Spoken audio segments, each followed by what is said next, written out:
इस्लामाबाद में Pakistan super league की दो नई टीमों की नीलामी की तकरीब। एक टीम एफकेएस कंपनी ने 175 करोड़ रुपए में खरीद ली। टीम की बोली 110 करोड़ रुपए से शुरू हुई थी। एफकेएस कंपनी ने टीम का नाम हैदराबाद रख दिया। कराची के बाद हैदराबाद पीएसएल में शामिल होने वाला सिंध का दूसरा शहर बन गया। दूसरी टीम की नीलामी जारी।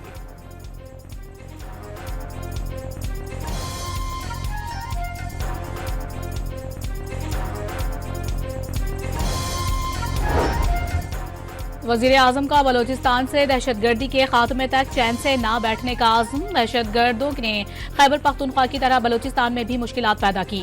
फितनतुल खवारिज को हमसाया मुल्क से मुकम्मल सपोर्ट दी जा रही है। फील्ड मार्शल दहशतगर्दी के खिलाफ जंग में फौज की क़यादत कर रहे हैं। एनएफसी के तहत सूबों को वसाइल फराहम किए जा रहे हैं।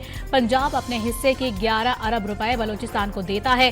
कराची से चमन 4 रवैया सड़क का आगाज कर रहे हैं। सूबे में दानिश स्कूल भी बनाए जा रहे हैं। शहबाज शरीफ की कोयटा में सियासी रहनुमाओं से गुफ्तगू।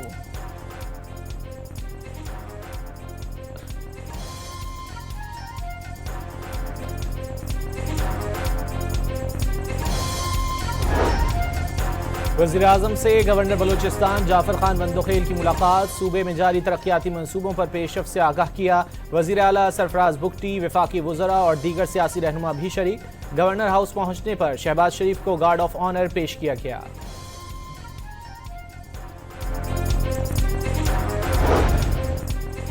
पंजगोर में ऑपरेशन के दौरान दहशतगर्द साजिद अहमद समेत 4 दहशतगर्दों को गिरफ्तार कर लिया गया। दहशतगर्द साजिद इस्लामिक यूनिवर्सिटी इस्लामाबाद से फारिगुल तहसील है।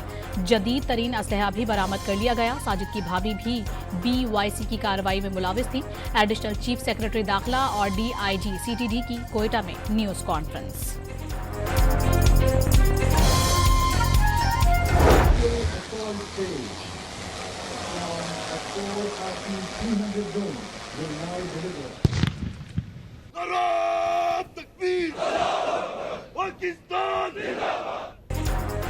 पाक फौज हर किस्म के चैलेंजेस से निपटने के लिए पुरअज़्म। कौमी सलामती को खतरात के हवाले से जीरो टॉलरेंस पॉलिसी बरकरार।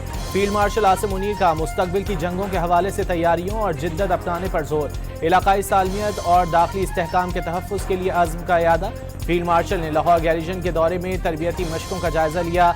CMH लाहौर में कायम हाई केयर सेंटर के तिब्बी अमले और इंतजामिया की काविशों को सराहा।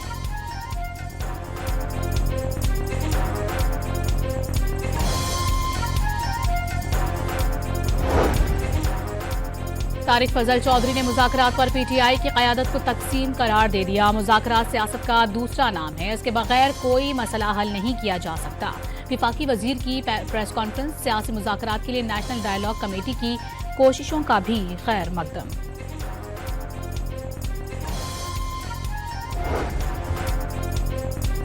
दहशतगर्दी के खिलाफ खड़े हैं, लेकिन अपनों को बेघर और बेगुनाहों को मरता देख नहीं सकते। ये PTI का नहीं, सूबे की तमाम जमातों का मौक़िफ़ है। दहशतगर्दी के खिलाफ ऑपरेशन से मुतालिक सूबाई हुकूमत को एतमाद में लिया जाए। सेक्रेटरी जनरल PTI सलमान अकरम राजा की प्रेस कॉन्फ्रेंस। सवाल उठाया कि दाइश को पाकिस्तान में दहशतगर्दी के लिए कहाँ से सहूलतकारी मिल रही है।